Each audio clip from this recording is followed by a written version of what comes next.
This channel does not promote any violent, harmful, or illegal activities. All content provided by this channel is meant for an educational purpose only.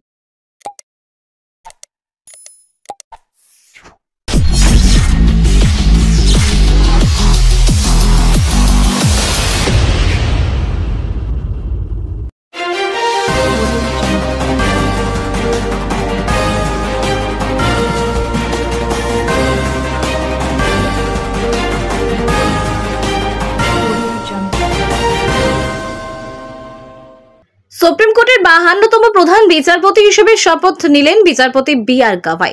রাষ্ট্রপতি দ্রৌপদী মুর্মু বুধবার তাকে শপথ পাঠ করান।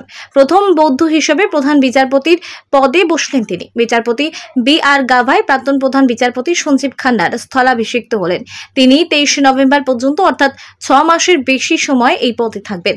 B.R.. Gavai 2019-এ supreme কোর্টের বিচারপতি হন। গাভাই 1985 সালে তার আইনি জীবন শুরু করেন।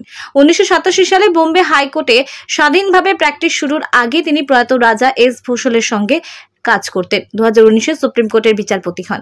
সিজেআই গাভাই শীর্ষ আদালতের বেশ কয়েকটি সাংবিধানিক বেঞ্চেরও অংশ ছিলেন। 2019 সালে জম্মু ও কাশ্মীরকে বিশেষ মর্যাদা প্রদানকারী 370 ধারা বাতিল করা হয়েছিল।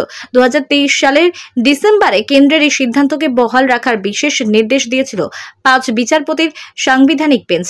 তার অংশ ছিলেন গাভাই। প্রসঙ্গত, বিচারপতি গাভাই হলেন বিহার, কেরল, সিকিমের প্রাক্তন রাজ্যপাল প্রয়াত আর.এস. গাভাইয়ের ছেলে।